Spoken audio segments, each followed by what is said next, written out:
여러분, 오늘 이렇게 귀한 시간을 내주셔서 고맙습니다. 저는 늘 생각합니다. 사람이 나이를 먹는다는 것은 무엇을 더 얻는 일이 아니라 무엇을 내려놓는 법을 배우는 일이라고 말입니다. 젊은 시절에는 모두 무언가를 향해 달려갑니다. 더 좋은 집, 더 큰 성공, 더 많은 인정. 그것이 인생이라 믿고 살아왔지요. 저 또한 그랬습니다. 법복을 입기 전에는 세상의 것들이 전부인 줄 알았습니다. 그런데 이상한 일입니다. 가지면 가질수록 마음은 더 허전해지고 채우면 채울수록 무언가 부족한 느낌이 커져갔습니다. 여러분도 그런 경험이 있으실 겁니다. 평생 일하며 모은 것들, 자식을 위해 마련해둔 것들, 명예와 체면을 지키기 위해 붙들고 있던 것들. 그런데 어느 순간 문득 이런 생각이 드실 겁니다. 이것들이 정말 내 것일까? 이것들이 나를 행복하게 해주었을까? 제가 말하는 무소유란 아무것도 가지지 말라는 뜻이 아닙니다. 필요한 것마저 버리고 고행하라는 말도 아닙니다. 무소유는 마음의 문제입니다. 가진 것에 대한 집착을 내려놓고 없는 것에 대한 욕심을 비우고 그저 지금 이 순간 내게 주어진 것에 감사하는 마음입니다. 산사에서 지내다 보면 사계절의 변화를 아주 가까이서 봅니다.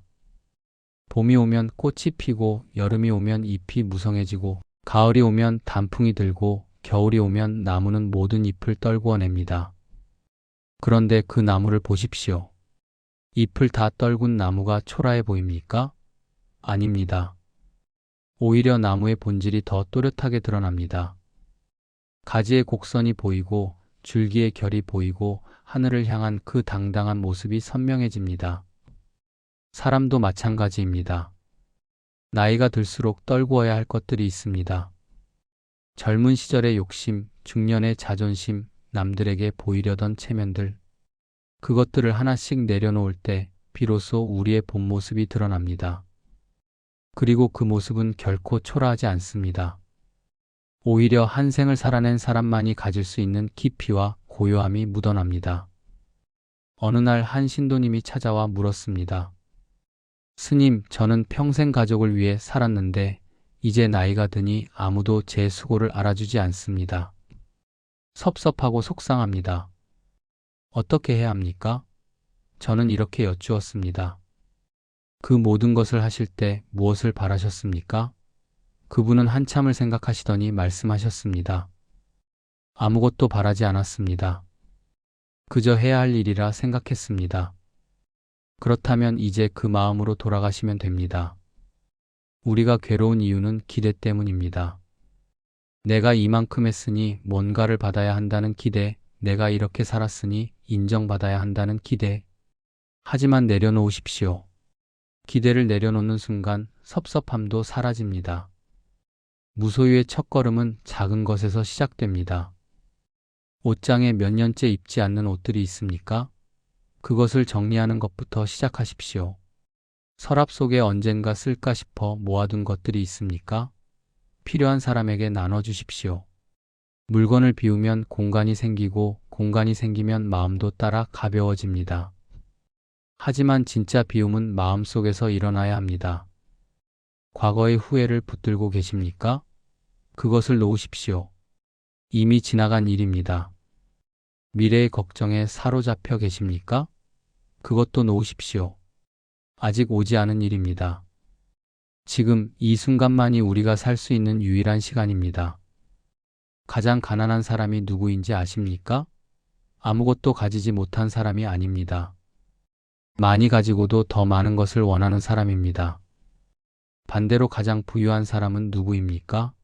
많이 가진 사람이 아니라 지금 가진 것으로 만족할 줄 아는 사람입니다. 산사의 아침은 참으로 고요합니다. 새벽 예불을 마치고 마당을 쓸다 보면 떨어진 낙엽 하나하나가 모두 제자리를 찾아 내려온 것처럼 느껴집니다. 그 낙엽은 나무에 매달려 있을 때보다 땅에 내려앉아 있을 때 더 평화로워 보입니다. 자기 역할을 다하고 이제 쉬어도 좋다는 것을 아는 듯합니다. 여러분도 이제 내려놓으셔도 됩니다. 평생 무거운 짐을 지고 오르막길을 걸어오셨습니다. 이제는 그 짐을 조금씩 내려놓고 가볍게 걸어도 좋은 때입니다. 비운다는 것은 포기가 아닙니다. 오히려 더 본질적인 것을 선택하는 지혜입니다. 무엇을 비워야 할지 모르겠다면 이렇게 물어보십시오. 이것이 정말 지금의 나에게 필요한가? 이것이 나를 자유롭게 하는가? 아니면 얽매이게 하는가? 그 질문에 솔직하게 답하다 보면 저절로 무엇을 내려놓아야 할지 보입니다. 비움은 한순간에 이루어지지 않습니다. 조금씩 천천히 하나씩 내려놓다 보면 어느새 마음에 공간이 생깁니다. 그 공간에 고요함이 찾아오고 평온함이 자리 잡고 감사함이 피어납니다. 오늘 이 시간 이후 집으로 돌아가시는 길에 한 가지만 생각해 보십시오. 내가 붙들고 있는 것 중에 이제는 내려놓아도 될 것이 무엇일까? 그것을 찾으셨다면 용기를 내어 조금씩 놓아 보십시오. 처음에는 불안할 수 있습니다. 하지만 놓는 순간 여러분은 알게 될 것입니다. 그것이 얼마나 자유로운 일인지를 말입니다. 비움의 자리에서 우리는 다시 시작할 수 있습니다. 더 가볍게, 더 자유롭게, 더 평온하게. 그것이 우리가 나이 들어가며 배워야 할 가장 아름다운 지혜입니다. 사람들은 흔히 말합니다. 세상이 시끄럽다고, 세상이 어지럽다고. 그런데 저는 묻고 싶습니다. 정말 세상이 시끄러운 것일까요? 아니면 내 마음이 시끄러운 것일까요? 젊었을 때는 바깥 세상의 소음에 민감했습니다. 차 소리, 사람들의 떠드는 소리, 공사장 소음. 그런 것들이 저를 괴롭혔습니다. 그런데 나이가 들고 수행이 깊어지면서 깨달았습니다. 진짜 소음은 밖이 아니라 안에 있다는 것을 말입니다. 우리 마음속을 들여다보십시오. 얼마나 많은 소리들이 울려 퍼지고 있습니까? 걱정의 소리, 후회의 소리, 원망의 소리, 불안의 소리. 그 소리들이 쉴 새 없이 떠들어대니 마음이 고요할 틈이 없습니다. 밤에 잠을 이루지 못하는 이유도, 가만히 앉아 있어도 마음이 편하지 않은 이유도 모두 여기에 있습니다. 산사에 처음 오는 분들이 자주 놀라는 것이 있습니다. 얼마나 조용한지 모르겠다고 하십니다. 하지만 사실 산사는 결코 조용하지 않습니다. 새소리가 들리고 바람 소리가 들리고 빗소리가 들립니다. 여름에는 매미가 울고 밤에는 벌레들이 웁니다. 소리로만 따지면 도시보다 시끄러울 때도 많습니다. 그런데 왜 사람들은 산사가 조용하다고 느낄까요? 그것은 마음이 고요해지기 때문입니다. 새소리를 들어도 시끄럽다고 느끼지 않고 바람 소리를 들어도 귀찮다고 여기지 않습니다. 오히려 그 소리들이 마음을 편안하게 해줍니다. 자연의 소리는 마음을 흐트러뜨리지 않습니다. 마음을 가라앉혀줍니다. 여러분은 요즘 마음이 편안하십니까? 밤에 잠을 청할 때 단번에 잠드십니까? 아침에 일어날 때 개운하십니까? 만약 그렇지 않다면 마음속을 한번 살펴보십시오. 무엇이 마음을 흔들고 있는지 말입니다. 나이가 들수록 걱정거리는 늘어납니다. 건강 걱정, 자식 걱정, 경제적 걱정, 외로움에 대한 걱정. 과거를 돌아보며 후회하고 미래를 생각하며 불안해합니다. 그런데 잠깐 생각해 보십시오. 그 걱정들 중에서 지금 당장 해결해야 할 것이 얼마나 됩니까? 대부분은 아직 일어나지도 않은 일이거나 이미 지나가 버린 일들입니다. 부처님께서는 말씀하셨습니다. 모든 고통은 마음에서 비롯된다고. 세상이 우리를 괴롭히는 것이 아니라 세상을 바라보는 우리 마음이 스스로를 괴롭힌다는 뜻입니다. 같은 상황을 놓고도 어떤 사람은 괴로워하고 어떤 사람은 평온합니다.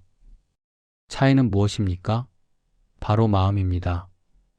마음을 다스리는 첫걸음은 알아차림입니다. 지금 내 마음이 어떤 상태인지 아는 것입니다. 화가 나 있는지, 불안한지, 슬픈지, 외로운지 그냥 느끼는 것이 아니라 그것을 바라보는 것입니다. 아, 지금 내가 화가 나 있구나. 지금 내가 불안하구나. 이렇게 알아차리는 순간 이미 그 감정과 한 걸음 떨어지게 됩니다. 감정과 한 걸음 떨어지면 그 감정에 휘둘리지 않게 됩니다. 화가 나도 화에 사로잡히지 않고 불안해도 불안에 잠식당하지 않습니다. 그저 지금 이런 감정이 일어나는구나 하고 바라볼 뿐입니다. 그렇게 바라보다 보면 신기하게도 그 감정이 잦아듭니다. 파도처럼 일었다가 스스로 사라집니다. 어느 날 한 어르신이 찾아오셨습니다. 자식들과의 관계 때문에 마음이 무척 힘들다고 하셨습니다. 스님, 저는 자식들을 위해 평생을 살았는데 이제는 연락도 자주 안 하고 명절에나 얼굴 보러 옵니다. 그것도 의무처럼요. 제 마음이 너무 아픕니다. 저는 그분께 물었습니다. 그 마음의 아픔이 자식들을 바꿔줍니까? 아닙니다. 그렇다면 누가 힘듭니까? 제가 힘듭니다. 우리는 자주 이런 실수를 합니다. 상대를 바꾸려고 애쓰면서 정작 자신만 괴로워합니다. 하지만 세상에서 내가 바꿀 수 있는 사람은 단 한 명뿐입니다. 바로 나 자신입니다. 자식을 바꿀 수는 없지만 자식을 바라보는 내 마음은 바꿀 수 있습니다. 상황을 바꿀 수는 없지만 상황을 받아들이는 내 태도는 바꿀 수 있습니다. 마음이 고요해지려면 기대를 내려놓아야 합니다. 세상이 내 뜻대로 되기를 바라는 마음, 사람들이 내가 원하는 대로 행동해 주기를 바라는 마음. 그 기대가 충족되지 않을 때 우리는 괴로워합니다. 하지만 애초에 기대하지 않으면 어떻겠습니까? 실망할 일도 없습니다. 기대하지 않는다는 것은 무관심하다는 뜻이 아닙니다. 오히려 더 깊은 사랑입니다. 상대를 있는 그대로 받아들이고 상대의 선택을 존중하는 것입니다. 내 자식이지만 그들에게는 그들의 삶이 있습니다. 내가 원하는 대로가 아니라 그들이 원하는 대로 살 권리가 있습니다. 그것을 인정할 때 마음이 편안해집니다. 저는 때때로 절마당에 앉아 하늘을 봅니다. 구름이 흘러갑니다. 아침의 구름과 저녁의 구름이 다르고 봄의 구름과 가을의 구름이 다릅니다. 하지만 하늘은 언제나 그대로입니다. 구름이 와도 하늘은 흔들리지 않고 구름이 가도 하늘은 그대로입니다. 우리 마음도 그렇게 되어야 합니다. 기쁜 일이 와도 들뜨지 않고 슬픈 일이 와도 무너지지 않는 마음. 그것이 고요한 마음입니다. 감정이 일어나지 않는 것이 아닙니다. 감정이 일어나도 그것에 휘둘리지 않는 것입니다. 마음을 고요하게 만드는 또 하나의 방법은 호흡입니다. 지금 잠시 숨을 깊이 들이쉬어 보십시오. 그리고 천천히 내쉬십시오. 숨이 들어오는 것을 느끼고 숨이 나가는 것을 느낍니다. 그것에만 집중합니다. 다른 생각은 잠시 내려놓습니다. 이렇게 몇 번만 호흡해도 마음이 차분해지는 것을 느낄 수 있습니다. 복잡했던 생각들이 잠시 멈추고 마음에 공간이 생깁니다. 그 공간 속에서 우리는 비로소 쉴 수 있습니다. 고요함은 소리가 없는 것이 아닙니다. 마음이 흔들리지 않는 것입니다. 세상은 여전히 시끄럽고 복잡할 수 있습니다. 하지만 내 마음이 고요하면 그 모든 것이 문제가 되지 않습니다. 파도가 아무리 거세도 깊은 바닷속은 언제나 고요한 것처럼 말입니다. 오늘부터 하루에 잠깐씩 5분이라도 좋습니다. 조용히 앉아 자신의 마음을 들여다보는 시간을 가져보십시오. 아침에 일어나서 혹은 잠들기 전에 아무 생각 없이 그저 호흡에만 집중해 보십시오. 처음에는 어려울 것입니다. 온갖 생각들이 몰려올 것입니다. 괜찮습니다. 그냥 그 생각들이 오는 것을 바라보십시오. 붙들지도 말고 쫓아내려 하지도 마십시오. 구름이 흘러가듯 그냥 흘려보내십시오. 그렇게 조금씩 연습하다 보면 어느새 마음이 고요해지는 순간들을 경험하게 될 것입니다. 그 고요함 속에서 여러분은 진정한 평화를 발견하실 것입니다. 마음이 고요하면 세상이 고요해집니다. 세상을 바꾸려 하지 마십시오. 내 마음을 바꾸십시오. 그것이 우리가 할 수 있는 가장 현명한 선택입니다. 살다 보면 많은 상처를 받습니다. 누군가의 말 한마디에 가슴이 아프고 누군가의 행동에 마음이 무너집니다. 나이가 들수록 그런 상처들이 쌓입니다. 과거의 아픔들이 가슴 한편에 응어리져 있습니다. 어떤 분은 자식에게 받은 상처를 이야기하고 어떤 분은 배우자에게 받은 서운함을 털어놓고 또 어떤 분은 형제 자매 간의 갈등을 말씀하십니다. 그 사람이 나를 이렇게 대했어요. 너무 억울하고 분합니다. 그 마음 저도 압니다. 충분히 이해합니다. 하지만 저는 여러분께 하나 여쭙고 싶습니다. 그 사람이 한 말이나 행동이 여러분을 괴롭히는 것입니까? 아니면 그 말과 행동에 대한 여러분의 생각이 여러분을 괴롭히는 것입니까? 이것은 단순한 말장난이 아닙니다. 아주 중요한 차이입니다. 누군가 저에게 심한 말을 했다고 가정해 봅시다. 그 말 자체는 이미 공중으로 흩어져 사라졌습니다. 소리는 순간이니까요. 하지만 저는 그 말을 마음속에 붙들고 있습니다.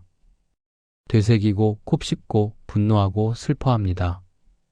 그 순간순간마다 저를 괴롭히는 것은 그 사람이 아닙니다. 바로 제 마음입니다. 어느 날 한노 스님께서 이런 말씀을 하셨습니다.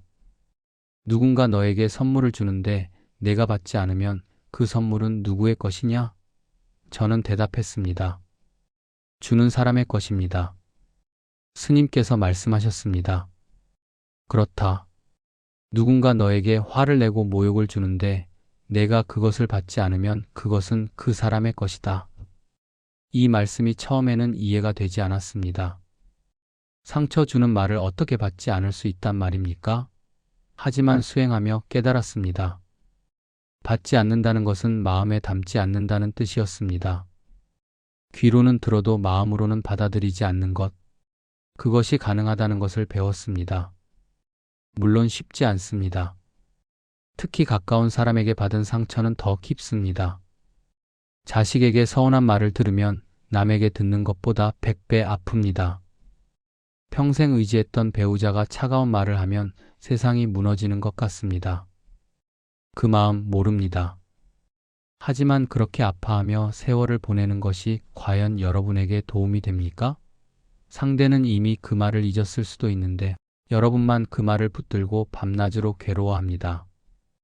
그것이 정말 현명한 일입니까? 저는 여러분께 용서하라고 말하지 않겠습니다. 용서는 쉬운 일이 아니니까요.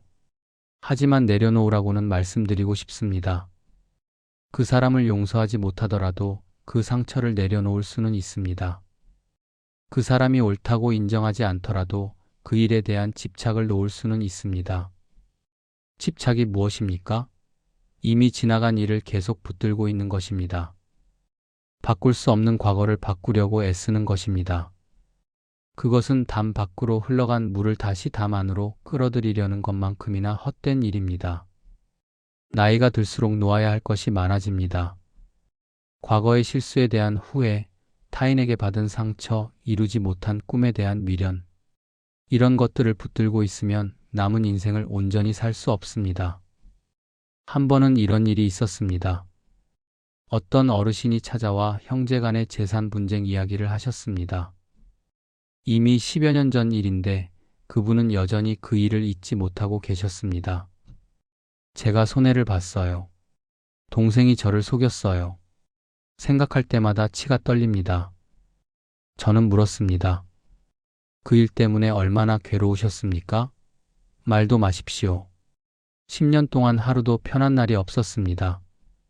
그렇다면 동생이 가져간 재산보다 더 큰 것을 잃으신 게 아닙니까? 10년의 평화를 잃으셨습니다. 그분은 한참을 말이 없으시더니 눈물을 흘리셨습니다. 스님 말씀이 맞습니다. 저는 동생을 미워하느라 제 인생을 허비했습니다.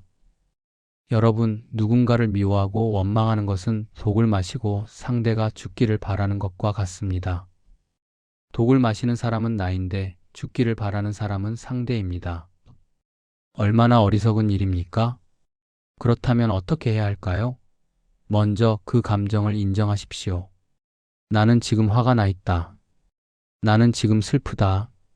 나는 지금 억울하다. 그것을 부정하거나 억누르지 마십시오. 있는 그대로 받아들이십시오. 그 다음 그 감정과 거리를 두십시오.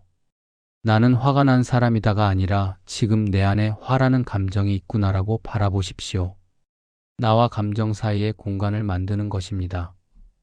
그 공간이 생기면 감정이 나를 지배하지 못합니다. 그리고 물어보십시오.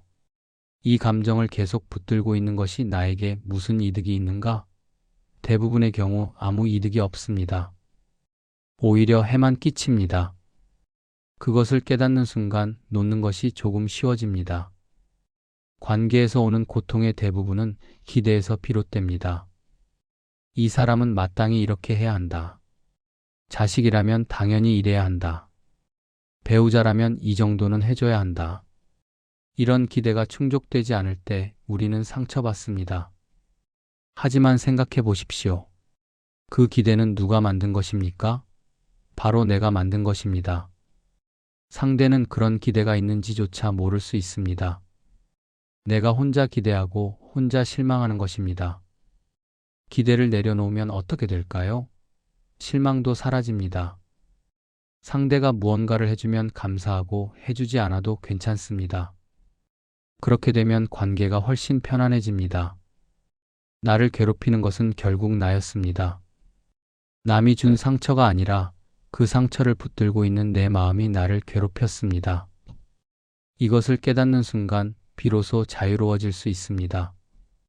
오늘부터 이렇게 해보십시오. 누군가에게 서운한 일이 생기면 잠시 멈추고 이렇게 자문해 보십시오. 이 사람이 나를 괴롭히는가? 아니면 이 사람에 대한 내 생각이 나를 괴롭히는가? 그리고 그 생각을 내려놓을 수 있는지 시도해 보십시오. 처음에는 어렵습니다. 오랜 습관을 바꾸는 것이니까요. 하지만 조금씩 연습하다 보면 점점 쉬워집니다. 그리고 어느 순간 여러분은 자유로움을 느끼실 것입니다. 더 이상 과거에 묶이지 않고 타인의 말과 행동에 휘둘리지 않는 자유. 그것이 진정한 평화입니다. 여러분, 우리는 지금까지 비움에 대해, 마음의 고요함에 대해, 집착을 놓는 일에 대해 이야기했습니다. 이제 마지막으로 말씀드리고 싶은 것은 그렇게 살아갈 때 어떤 삶이 펼쳐지는가 하는 것입니다. 젊은 시절 우리는 채우는 삶을 살았습니다. 학벌을 쌓고 경력을 쌓고 재산을 쌓았습니다. 그것이 인생의 목표였고 성공의 기준이었습니다. 그렇게 살아오는 것이 당연했고 또 옳은 일이었습니다. 하지만 이제 우리는 인생의 다른 계절에 와 있습니다. 봄과 여름이 자라고 무성해지는 계절이라면 가을과 겨울은 익어가고 정리하는 계절입니다. 계절마다 해야 할 일이 다른 것처럼 인생의 시기마다 해야 할 일이 다릅니다. 나이 들어서까지 계속 채우려고만 한다면 어떻게 될까요? 이미 가득 찬 그릇에 물을 계속 부으면 넘쳐 흐르듯이 삶도 그렇게 됩니다. 감당할 수 없을 만큼 무거워지고 복잡해지고 힘들어집니다. 하지만 비우기 시작하면 다릅니다. 비우면 비울수록 삶은 가벼워지고 단순해지고 명료해집니다. 무엇이 정말 중요한지 보이기 시작합니다. 지금까지 보이지 않던 것들이 보이기 시작합니다. 빈 그릇을 생각해 보십시오. 그릇이 쓸모 있는 이유는 그 안이 비어 있기 때문입니다. 비어 있어야 무언가를 담을 수 있습니다. 마음도 마찬가지입니다. 비워야 새로운 것을 받아들일 수 있습니다. 고요함을 받아들이고 평화를 받아들이고 감사를 받아들일 수 있습니다. 어느 날 마을 사람들이 물었습니다. 스님은 평생 산사에 계시며 가진 것도 없으시고 세상의 즐거움도 누리지 못하시는데 외롭지 않으십니까? 허전하지 않으십니까? 저는 웃으며 대답했습니다. 여러분은 많은 것을 가지셨는데 만족하십니까? 행복하십니까? 사실은 이렇습니다. 행복은 가진 것에 많고 적음에 달려있지 않습니다. 지금 가진 것에 얼마나 감사할 수 있느냐에 달려 있습니다. 적게 가지고도 감사하며 사는 사람이 많이 가지고도 불만스러워하는 사람보다 훨씬 행복합니다. 나이가 들면서 저는 하루하루가 선물이라는 것을 깨닫습니다. 아침에 눈을 뜨고 숨을 쉬고 걸을 수 있고 밥을 먹을 수 있다는 것. 이 모든 것이 당연한 것이 아닙니다. 감사해야 할 일들입니다. 젊었을 때는 몰랐습니다. 건강도 시간도 관계도 모두 당연한 것처럼 여겼습니다. 하지만 이제는 압니다. 모든 것이 덧없이 흘러가고 언젠가는 사라질 것임을 말입니다. 그래서 더욱 소중합니다. 그래서 더욱 감사합니다. 비움의 삶은 가난한 삶이 아닙니다. 오히려 가장 풍요로운 삶입니다. 왜냐하면 욕심이 없으니 부족함도 없기 때문입니다. 가질 만큼 가졌고 누릴 만큼 누렸다는 만족이 있습니다. 이제는 그저 고요히 존재하는 것만으로도 충분합니다. 소유가 아니라 존재로 산다는 것. 이것이 무슨 뜻입니까? 내가 가진 것으로 나를 규정하지 않는다는 뜻입니다. 돈이 얼마나 있든, 집이 얼마나 크든, 자식이 얼마나 잘났든, 그것이 나의 가치를 결정하지 않습니다. 나는 그저 나로서 존재하는 것만으로 충분히 가치 있습니다. 이것을 깨닫는 순간 엄청난 자유가 찾아옵니다. 더 이상 남과 비교할 필요가 없습니다. 더 이상 무언가를 증명할 필요가 없습니다. 있는 그대로의 내가 괜찮습니다. 아니, 괜찮은 정도가 아니라 충분합니다. 산사의 봄은 참으로 아름답습니다. 삼벚꽃이 피고 진달래가 피고 목련이 핍니다. 하지만 그 꽃들은 누군가에게 보이려고 피는 것이 아닙니다. 그저 자기 때가 되어 피는 것입니다. 보는 사람이 있든 없든 그 자리에서 피어나고 그 자리에서 집니다. 그것으로 충분합니다. 우리 인생도 그렇습니다. 누군가에게 인정받기 위해 사는 것이 아닙니다. 그저 내 삶을 살아내는 것입니다. 최선을 다했다면 그것으로 충분합니다. 결과가 어떻든 남들이 뭐라 하든 나는 내 삶을 살았습니다. 그것만으로 의미가 있습니다. 여러분은 이미 충분히 살아오셨습니다. 힘든 시절도 견뎌내셨고 기쁜 날도 누리셨습니다. 때로는 실패했지만 다시 일어섰고 때로는 상처받았지만 아물었습니다. 그 모든 과정이 여러분을 지금의 여러분으로 만들었습니다. 이제는 조금 쉬어가셔도 됩니다. 더 이상 무언가를 이뤄야 한다는 강박에서 벗어나십시오.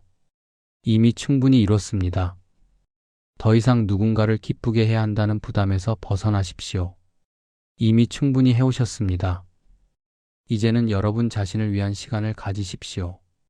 좋아하는 일을 하고 좋아하는 사람들과 시간을 보내고 좋아하는 곳에 가십시오. 거창할 필요 없습니다. 아침에 산책하는 것, 좋아하는 음악을 듣는 것, 꽃을 가꾸는 것, 책을 읽는 것. 소소한 것들이 삶을 채웁니다. 비움의 삶은 텅 빈 삶이 아닙니다. 오히려 본질로 가득 찬 삶입니다. 불필요한 것들을 걷어내고 나면 정말 중요한 것들만 남습니다. 사랑하는 사람들, 아름다운 순간들, 고요한 평화, 깊은 감사. 이런 것들이 삶을 빛나게 합니다. 석양을 보십시오. 하루를 다 보낸 해가 지는 모습이 얼마나 아름답습니까? 한낮의 뜨거운 햇살도 좋지만 저녁 노을의 부드러운 빛도 그에 못지않게 아름답습니다. 어쩌면 더 아름다울지도 모릅니다. 한 생을 다 살아낸 사람에게서 풍기는 깊이와 여유처럼 말입니다.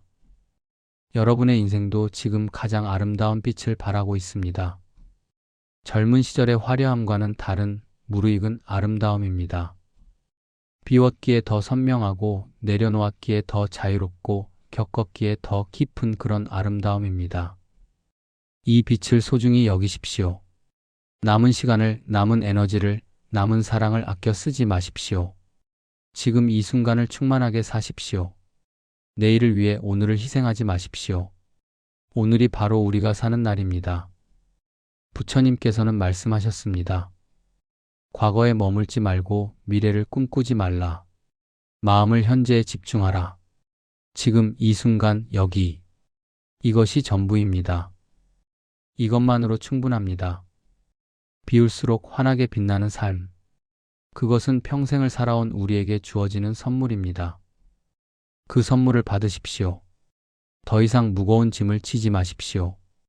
가볍게, 자유롭게, 평온하게 사십시오. 마지막으로 이 말씀을 드리고 싶습니다. 여러분은 이미 충분합니다. 더 가져도 덜 가져도 여러분은 그 자체로 소중하고 가치 있는 존재입니다. 그것을 믿으십시오. 그것을 기억하십시오. 오늘 이 시간이 여러분께 작은 위로가 되었기를 바랍니다. 여러분의 남은 날들이 고요하고 평화로운 기쁨으로 가득하기를 기도합니다. 감사합니다. 여러분, 댓글에 어느 지역에서 듣고 계신지 적어주신다면 저도 적어주신 한 분 한 분께 반갑게 인사드리겠습니다. 또한 구독과 좋아요로 마음을 표현해 주신다면 매일 새로운 인생의 깨달음에 대한 오디오북을 감상하실 수 있습니다.